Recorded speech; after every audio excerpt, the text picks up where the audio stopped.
Beautiful. Good morning, everyone. As always, welcome to the spiritual community of hope, courage, and compassion. Now let's take a deep breath and release it as we ready our hearts and minds to enter this precious space together. As is customary, whenever we gather together, we begin by lighting a candle.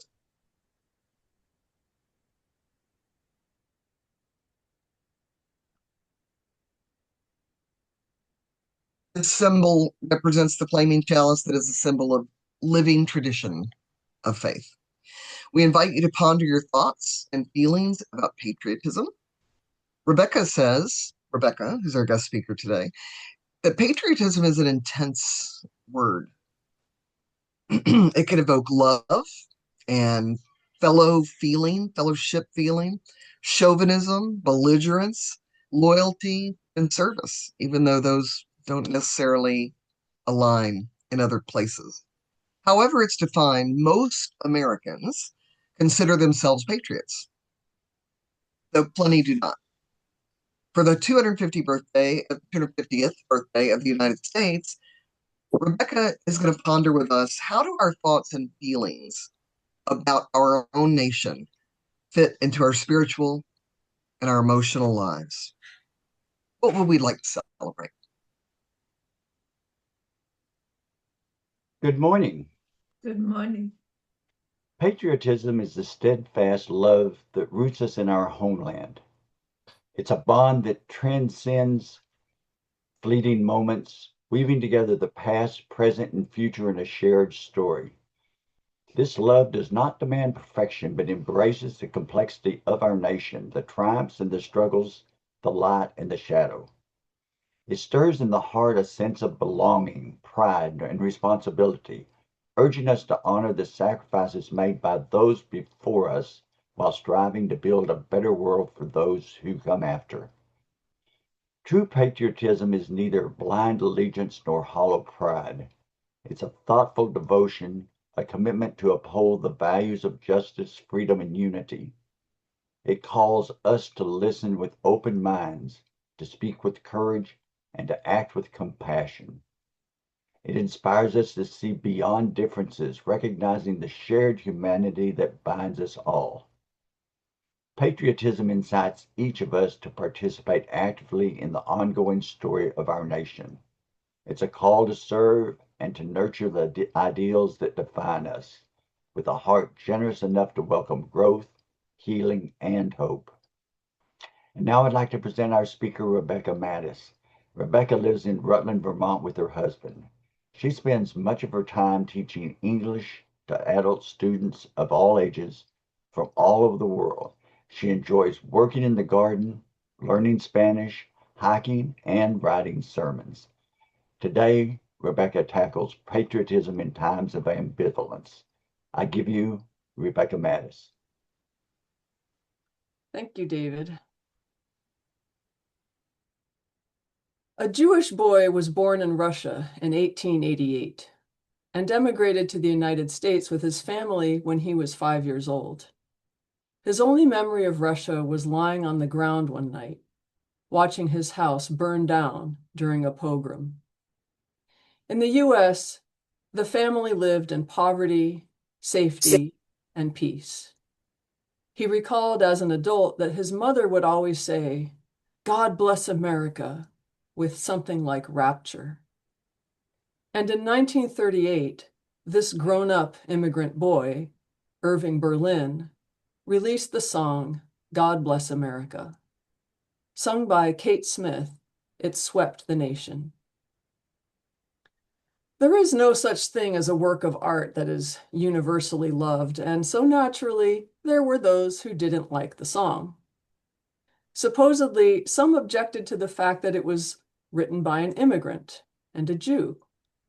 Others didn't like the mention of God, or that it was asking God to bless only America and no other place. Some called it jingoistic. Woody Guthrie didn't like it either. He evidently found it unrealistic and complacent. In direct response, he wrote, This land is your land. I'm a bit surprised that Guthrie was so irked by Berlin's song, and doubly surprised because his song is not all that different from the one that goaded him into writing it.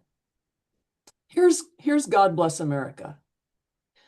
God bless America, land that I love. Stand beside her and guide her through the night with a light from above. From the mountains to the prairies, to the oceans white with foam. God bless America, my home sweet home. And here are the first two verses of This Land is Your Land. This land is your land, this land is my land. From California to the New York Island, from the redwood forest to the Gulf Stream waters, this land was made for you and me. As I was walking that ribbon of highway, I saw above me that endless skyway. I saw below me that golden valley. This land was made for you and me. Both songs show obvious love for America, highlighting its geography and the sense of belonging that both authors feel. Noticeable differences are that Berlin's song has a slower, more solemn pace, while Guthrie's is both livelier and more relaxed.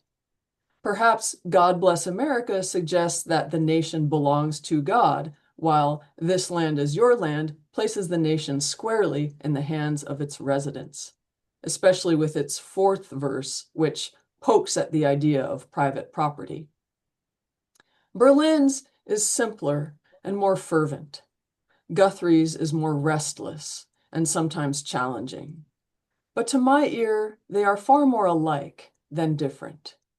I see them both as patriotic songs. Today just happens to be Flag Day, which I was not even thinking about when I decided to write about patriotism. I was just thinking that this year is the 250th anniversary of our nation, and so the subject was on my mind.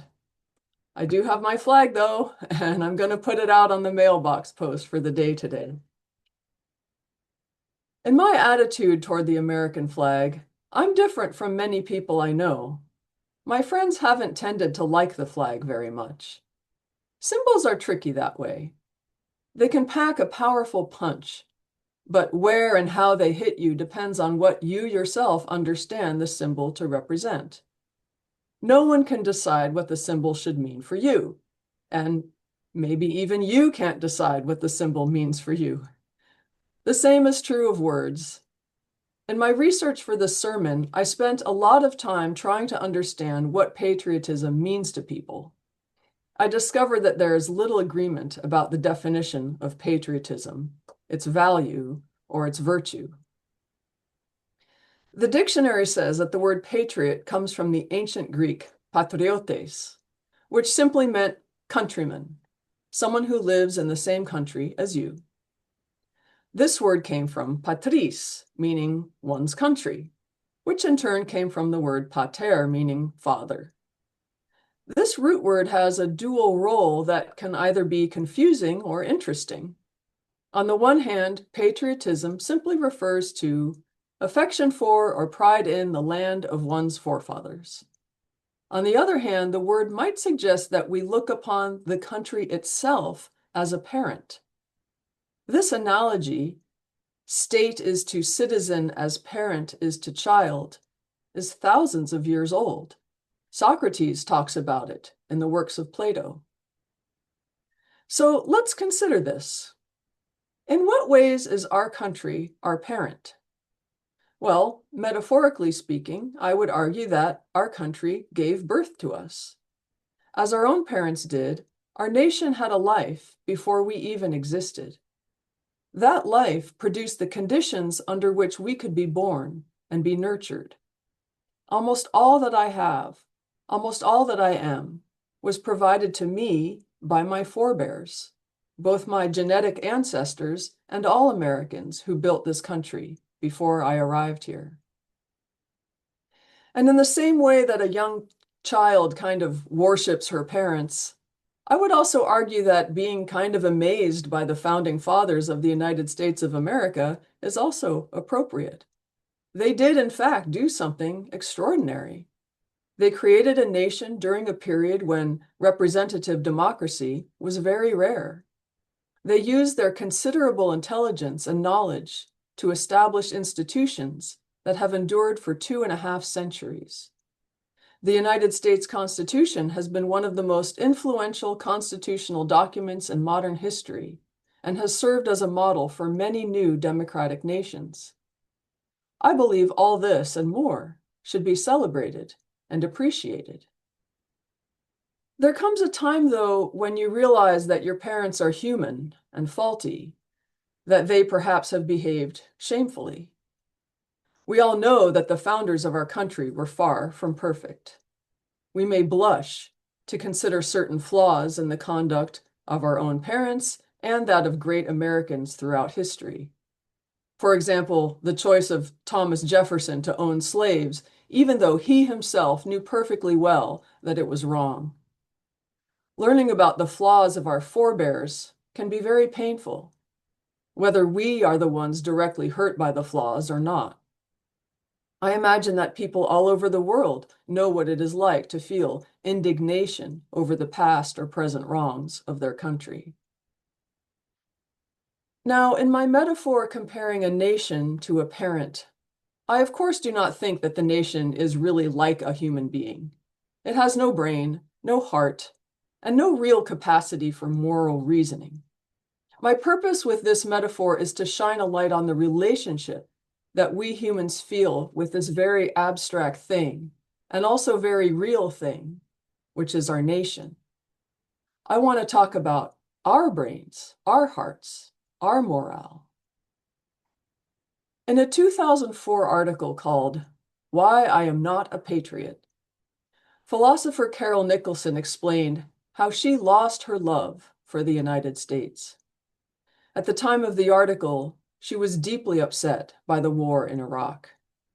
Nicholson wrote, "I continue to admire the ideals in the name of which America was founded, but since my country does not stand for them, I do not love my country." She said, "I will continue to vote, pay taxes, obey the law, and fulfill my responsibilities as a citizen, but as a rational person, I have neither the obligation nor the desire to love my country until such time as my country deserves it." Now, 20 years after she published those words, I believe there are many who share her feelings. I'm not sure I have ever felt exactly the way she felt, but I understand her feelings and what prompted them. I too was extremely upset by the war in Iraq and marched in protest. However, Nicholson also referred to patriotism as fanatical delusions. She said, "Fixing love on an abstraction such as country leads to the erroneous conclusion that one's country is better than all others, which is a recipe for intolerance, hate, and war." I can still understand her emotion, but with her reasoning, I could not disagree more. It is not true that love of country leads to chauvinism and hate. A perfect example is the song we just heard, "This Is My Song," in which the lyricist perfectly expresses an almost sacred love for their own nation, while also sharing that patriotic sentiment with the people of all nations. I'm a little offended by her assertion, in fact.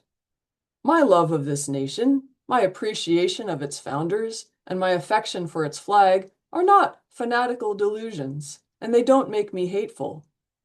I understand why people don't share my feelings, but they should not shame me for mine.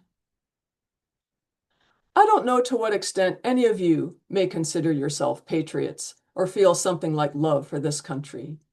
Maybe you connect with the word, or maybe it gives you an icky feeling. If you are like many or even most people today, you may feel a deep sense of ambivalence about the state of our nation and distress for its health. I think that's appropriate. There is plenty to be worried about and angry about. However, as I define the word patriotism, love of or pride in one's country, It can easily coexist with ambivalence, worry, anger, and indignation. People can feel affection for their country as well as great frustration with its shortcomings. After all, criticism of democratic governments is essential for their proper function. Responsible citizens must criticize. But celebration and gratitude are also important. We know our parents are not perfect, but that's not what we think of usually when we go to their birthday party. We sing and we cheer. We think about what we inherited from them: genes, personality, talents, values, habits. I am similarly proud of American values: freedom of speech, equality under the law, the democratic process, and peaceful transition of power, to name a few. That these values have been applied imperfectly throughout our history does not make me love this nation any less. The fact is that I do not expect perfection from anybody. A child may worship his parents. A young person may be shocked to realize her parents have behaved shamefully. But mature adults know that we ourselves are far from perfect.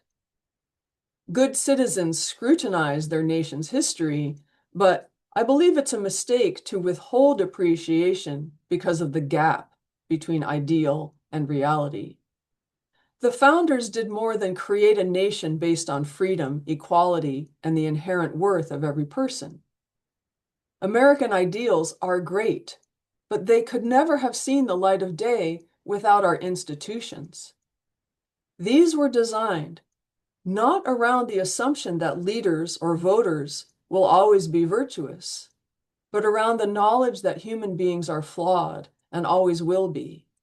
That is the achievement of the founders, not the ideals alone, but the machinery created to pursue them. Through our national institutions, they provided us with the capacity for self-correction and improvement over time. Many major expansions of rights, such as universal suffrage, civil rights, and marriage equality, have come through these civic mechanisms. Nothing has made me appreciate the United States of America more than my work with immigrants and refugees. I took a couple of my students on a trip last year. We visited a bird sanctuary and hiked down to the river. One of my students got in the shallow water, and another sat beside me, telling me about his life in his home country. It was all in Spanish, and I only understood about half of it. But then he said in English, "This is first time that I enjoy a river." I asked, "This is the first river in Vermont that you visited?" He said, "No, the first river." All the rivers where he came from were full of trash, he said, and the woods behind them were full of armed drug cartels. You know, I always thought that parts of my childhood were rough. I'm going to start crying again. In that moment, I understood that, in fact, I grew up steeped in beauty, peace, and plenty. My students have all manner of stress and uncertainty in their lives right now, but they are still so grateful and happy to be here. I'm grateful too. Gratitude can be spontaneous, of course, but it is also a practice. It's good for body and mind. It relieves stress. It brings calm, clarity, and fortitude. In connecting with the good of our past and present nation, we make room for optimism in the face of our own human imperfection. There's a sense of momentum as we carry forward the gifts that were given to us by imperfect people. We can choose to see these gifts as tainted and thus believe that celebrating them is inappropriate. Or we can see them as immensely valuable, despite their flawed provenance.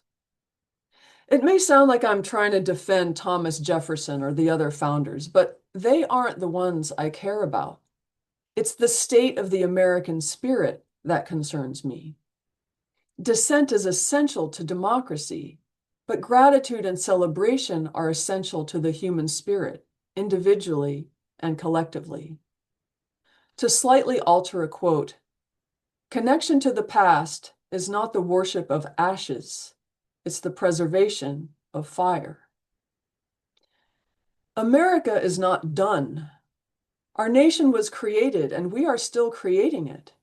Every time we vote, every time we argue about politics, every time we write or call our elected officials. We create America in apolitical ways too, in the way we treat our compatriots out in the world, in our neighborhoods, and in our homes. In every possible way, our collective actions shape this nation. Thus, in the same way that we could say that our nation gave birth to us, we could also say that we are giving birth to it. America is not just our parent, it is our child. The philosopher I quoted earlier, Carol Nicholson, said that love of country is not necessary in order for people to participate in community and work for common goals. And I think that's true. But I also think it's natural that for many people, their efforts on the nation's behalf will produce a certain affection for it. I believe we tend to love what we are responsible for. I think back to the years that I was a teacher of children. I can tell you that some of them showed extraordinarily challenging behaviors. My only way of meeting those challenges was by loving those particular students with single-minded devotion. I am proud to say that I had great success with some of these kids. There would have been no way for me to guide them if I had despised them or failed to meet them where they were or refused to notice their successes. I am thinking here of Mr. Rogers. He told children, "I like you just the way you are." That's radical. Mr. Rogers knew that children were not perfect. He knew they could be destructive, fearful, cruel, and chaotic. But he truly loved them as they were, and in doing so, he did more for their development than anyone else on television. Most importantly to me, he brought peace to children in his fanatically disciplined and quiet way. I could never possess the wisdom of Mr. Rogers, but I would love to emulate him in my attitude towards the world around me. If the United States is my child of sorts, how should I treat it? I would like to do so with celebration, protection, and encouragement, and to lead by example to the best of my ability. I would like to return for a moment to the songs that I mentioned at the beginning, God Bless America and This Land Is Your Land. It seems to me, if there is someone trying to celebrate something, there will always be someone else who says, "You're doing it wrong." Indeed, although Woody Guthrie wrote his song almost as a rebuke to Irving Berlin, he himself was similarly rebuked by others, almost from the start. Recently, historian Nick Estes said the song, This Land Is Your Land, celebrates stolen land and indigenous genocide. And there are many who agree with him.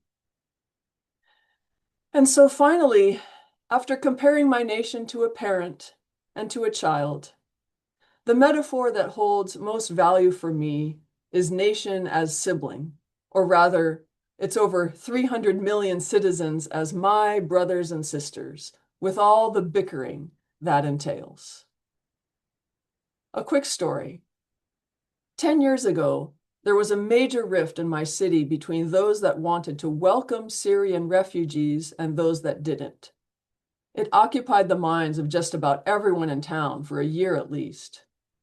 One hot summer evening, I attended a meeting at City Hall in order to share my thoughts on the subject. The place was packed, and dozens of people spoke, 2 minutes each, including me. Because the air conditioner would have made it impossible to hear, it was shut off. I sat on the floor because there was nowhere else to sit. Maybe the air was a little better down there, too. I listened to hours of testimony, for and against. Everyone was very, very passionate.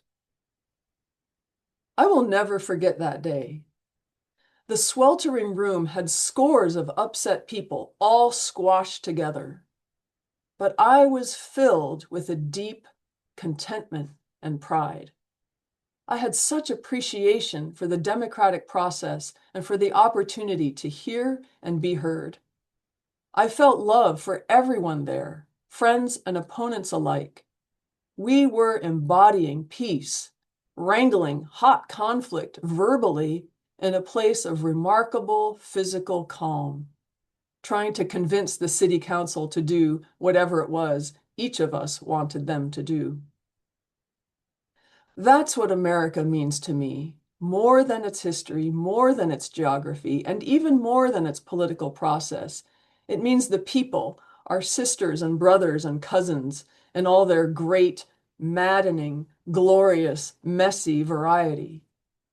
When I was elected to city council the following year, I surprised myself by getting very comfortable reciting the Pledge of Allegiance before every city council meeting. What that ritual did for me was to remind me that all of us on the council, no matter how we may have been feeling about one another 60 seconds before, we're in this thing together, doing our best for our city in the best way we knew how. To me, patriotism should be a unifying attitude, and the American flag a unifying symbol, representing everything we share, whether by birth or by fortune. We have our beautiful land, we have our laws, and we have each other. As I was researching for this sermon, I read a lot about what people think of the American flag. A surprising number of people said that they don't like it because it makes them think of those big, noisy pickup trucks that fly the flag as they go down the road, spewing toxic exhaust. I get that. Recently, my next-door neighbor bought a new extra loud muffler for his pickup. I was outside working in the garden when he started up his truck, and I was very bothered, to say the least, about the noise. I really hate noise, especially when I'm gardening. But the heart does not flourish in a state of resentment. And in that moment, I decided to try a new thought. I imagine that my neighbor likes his muffler because he's proud of his truck and he wants to celebrate it. And noise is his preferred form of celebration. So I decided to celebrate with him. Since then, every time I hear that noise, I celebrate my neighbor who is happy about his truck. And I am much happier as a result. The online magazine Psychology Today had this to say about celebration. Any celebration, big or small, is really about taking a beat to notice the good stuff in your life. It can also be a reminder of our talents and abilities, skills, and persistence. Drawing on those things can motivate us to keep working toward our goals. Lovers of democracy have big goals. Our forefathers created a nation in which the seeds of freedom and justice for all could be planted, take root, and flourish. But we do not sit here and expect that that flourishing can take place without a lot of work from us. In this work, speaking just for myself, I need all the love, pride, and gratitude I can get. I was in kindergarten in the year building up to the bicentennial. I was so ready to celebrate. But in July of 1976, I was stuck on a hippie commune with nary a flag in sight. No fireworks, no parades, no three-cornered hats. I felt cheated. This year, coming up to our semi-quincentennial, things will be different. I'm going to one celebration on July 3rd and another on the 4th. Maybe I'll wear red, white, and blue. I'm going to celebrate people in their noisy trucks and people in their electric cars, people flying the flag right side up or upside down or not at all. I intend to treat it as an extra-large family reunion, not one that descends into bickering, but one elevated by forbearance and fellow feeling, if just for one day. That is my hope, and I'm optimistic. I finish with a quotation from Mr. Fred Rogers. How great it is when we come to know that times of disappointment can be followed by joy, that guilt over falling short of our ideals can be replaced by pride in doing all that we can, and that anger can be channeled into creative achievements and into dreams that we can make come true.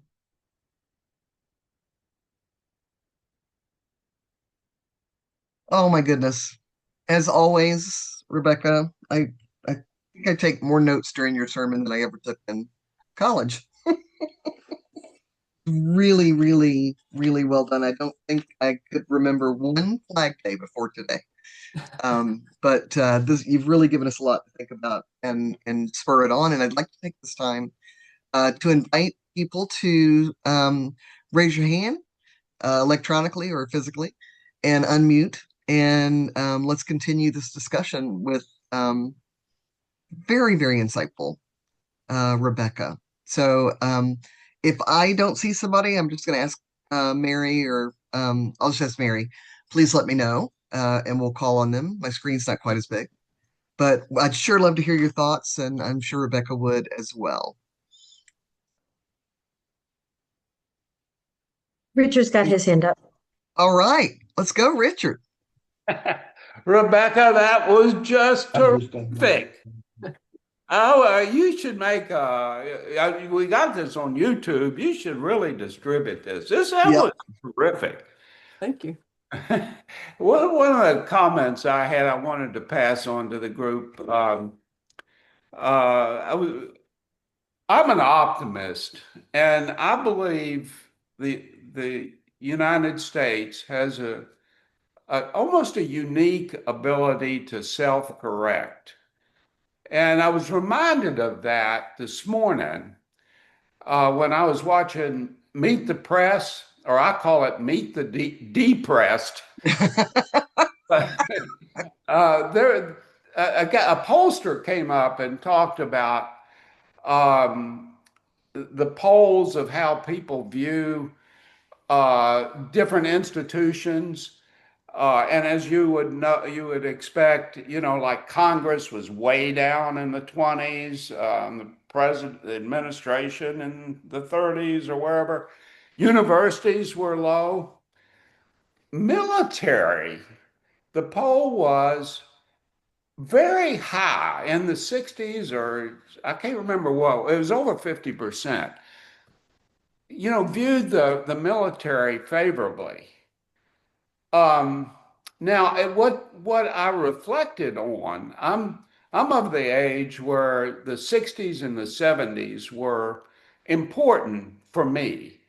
And the Vietnam, and we all know that was a tremendously tumultuous time for the U.S.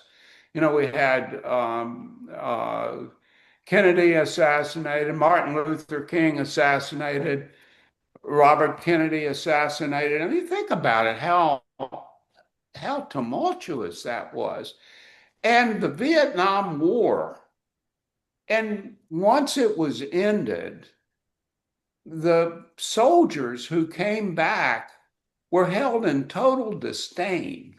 Although most of them were drafted. They didn't voluntarily go over there.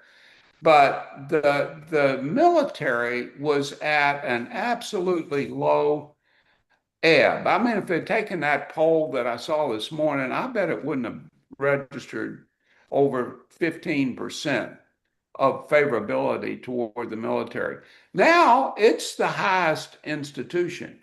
And so I got hope that Congress in the future, will self-correct and get there. So I just wanted to pass that observation on, and also to say how much I appreciated your sermon this morning.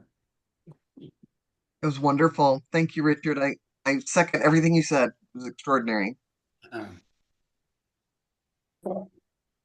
Michael, is that you?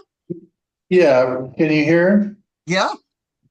Rebecca, I have my hand on my heart. Warm feelings towards you and what you had to say this morning.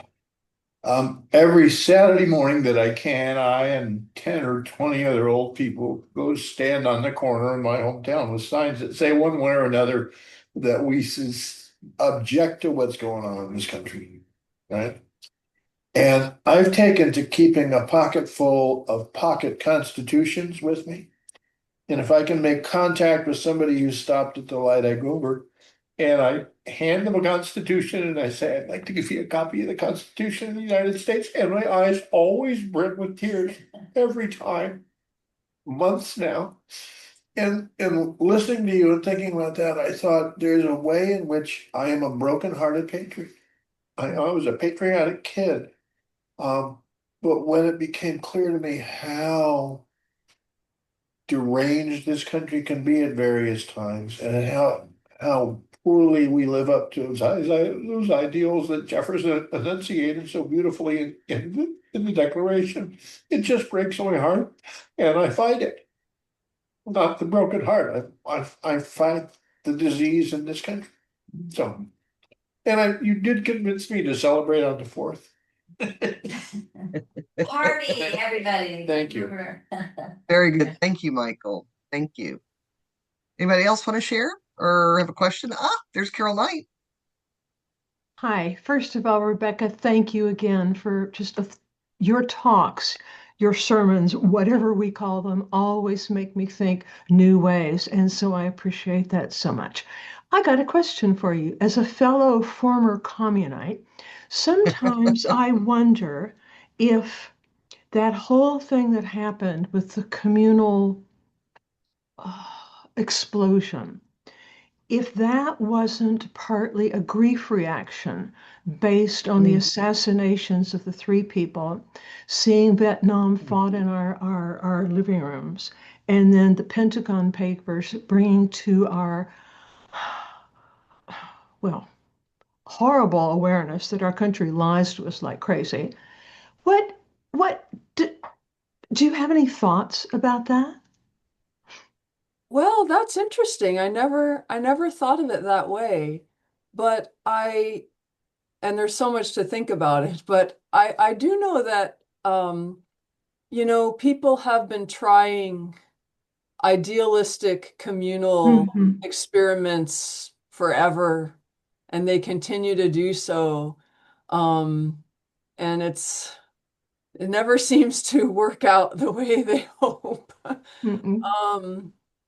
So I think the human heart yearns for these ideals, and we just fall short, and I think it's just gonna happen forever. But that's an interesting idea that was specifically at that time as sort of a grief reaction. That's interesting. I'll think about that more. Great thought, Carol. Thank you. Anyone else? Because I have notes. Um, Dagmar. Dagmar, just please unmute and we'd love to hear from you. Well, There she is. yes. I was not born in this country. I was born in Germany. And through a lot of things which you can learn by reading my book, I have come to this country and I have been incredibly successful with knowing a lot of people who I can call my friends, that people I admire and learn from them, and things that I did on my own, just being not lazy, not exactly stupid, and lots of people now are checking their ancestry to see if they can go and live in another country in Europe. And they would go to, anywhere, Poland or anywhere. Not that there's anything wrong with Poland, but I it makes me sad that we have so many troubles right now. But would I want to live anywhere else? No. That's beautiful. And that's coming from real experience around the world. So thank you, Dagmar. That was beautiful. Anyone else? While we're waiting, and if you want to say something, please raise your hand. As I said, I wrote a million notes, so I'll just try to pick my top favorites. But um, one of the top things that popped out, and I don't know who said it, maybe it's in the Constitution, Michael, you can tell me, is that America, the United States of America, is the great experiment, right? And I think when we really can pull back and look at this with enlightened views, like we shared today, um, it, we're on a continuum and we're on a pendulum. We tend to overcorrect and self-correct, and we go too far to the right, and we go too far to the left. But we come out ahead. I'm reminded of the time when Hillary Clinton was running for president, and it became sort of known that here she was. I think she was about maybe 60 or something at the time, and her grandmother, the lady running for the first female president of the United States of America, her grandmother did not have the right to vote. And so when you really think about the fact that we're 250 years old, I mean, according to most nations, we are infants, comparatively. And, it depending on your definition of a generation, it goes anywhere from 15 to 50 years. But I mean, we're anywhere between 8 and say 15 generations away from when they created the United States of America. I mean, that's sort of extraordinary when you go from who could vote and who couldn't to you could own people versus, obviously that massive correction. And I think that if we go back to kind of Michael talking about handing out the Declaration of Independence, or I'm sorry, the Constitution, there's there's two great lines I want to quote from Hamilton, and then I'll turn it back over. One is like one of the lead songs is I'm young, scrappy, and hungry, just like my country. And I think when we look at ourselves like that, even when our hearts are broken or when our hearts are soaring with pride, we as Americans want more. And that was identified in a way for me personally. It was 25 years ago before Uber. Then I took a taxi cab. I was in New York City, took a cab, and I don't remember where the guy was from. It was somewhere from the continent of Africa. He was so filled with joy, and I asked him where he's from, and he told me, and we talked a little bit about family and stuff. And then I said, well, "What made you choose America?" Because he was fleeing like a horrible situation. And I said, "What made you choose America?" And he literally turned physically around and looked at me with such shock, and he said, "Are you kidding? It's America." And I burst into tears because we do take for granted, the fact that we can protest and we can make changes. And the last thing I'll share is also from Hamilton, but it's from a lesser known song in there, unless you're obsessed with it like I am, called "Dear Theodosia," and it's Aaron Burr and Alexander Hamilton individually singing to their own babies, which were born that year. One was a boy, one was a girl. And these two contributors to our nation um, are singing to their children, and they say this: "You will come of age with our young nation. We'll bleed and fight for you. We'll make it right for you. If we lay a strong enough foundation, we can pass it on to you and give the world to you, and then you'll blow us all away." So to me, that really represents the continuum of let's leave it better than we found it. And sometimes that's hard work. But our objectives and our ideals will continue to grow. And the people that run this country and live in this country and work with this country 100 years from now may look back and think our values were screwy because they've evolved that much. And I think we just have to hang on to that. And I cannot possibly thank you enough, Rebecca, for healing our hearts. Wonderful. Thank you. And thank you especially to Rebecca. We obviously so deeply enjoy your insights and the way you can activate our brains and remind us that we have a say and we have power and that our views matter. So thank you. Let's see if we can keep this as a democracy, as Leonard Cohen said, as a fellowship and as individuals. We do what we can because we need it. Sorry, as we close this, we'll extinguish the light of the candle, but not of the community. Ever.